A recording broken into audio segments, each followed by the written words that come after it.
Australian investors could only watch as the red ink began to flow. Our market reacting dramatically to the biggest one-day decline on Wall Street this year. Is it a correction or is this the beginning of something more damaging? When the Australian market opened, it mirrored Wall Street, losing nearly 2% in the opening few minutes. The S&P 500 lost $1.2 trillion, tumbling more than 2.9%. In London, the FTSE shed 1.4%, losing $48 billion.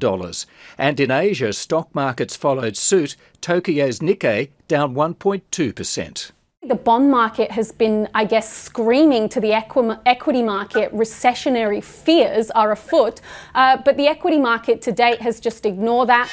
Hey, GIS! Not today, though, with weaker than expected economic news from China and Germany the trigger for the bond market's latest convulsions, which sent share investors into panic mode. You should take it very seriously. The bond market is rarely wrong. Something that's spooking President Trump, who took to Twitter again to attack the head of his central bank, saying thank you to clueless Jay Powell and the Federal Reserve, crazy inverted yield curve. We should easily be reaping rewards and gains, but the Fed is holding us back. We will win.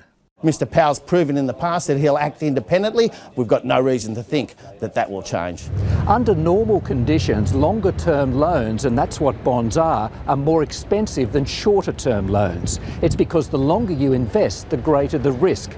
It's known as the positive yield curve, but last night we saw that yield curve inverting so that 10-year bonds with much greater risk were cheaper than 2-year bonds. It defies logic, but it's happened before every US recession in the last 50 years. But here the Reserve Bank says we shouldn't be too worried. At the moment, the US economy is actually growing above trend. So they've got a fair way to slow from here, but nevertheless, that is a risk, certainly. Whoa! Investors and governments all over the world are hoping Guy Debelle is right. Andrew Robertson, ABC News.